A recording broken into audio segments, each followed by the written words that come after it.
Today's practice. In this video, we're going to learn 5 Japanese words from the Maro. Each word will repeat 3 times to help you remember. mado, 窓、mise, 店、mushi, 虫、雨、雨、桃、桃、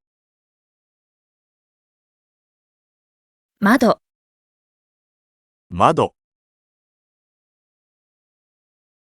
mise, 店、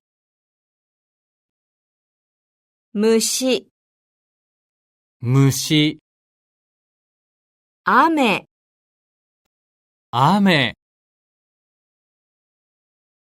桃、桃、窓、窓、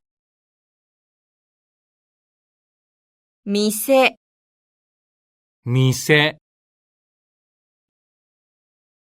虫、虫、雨、雨、桃。桃。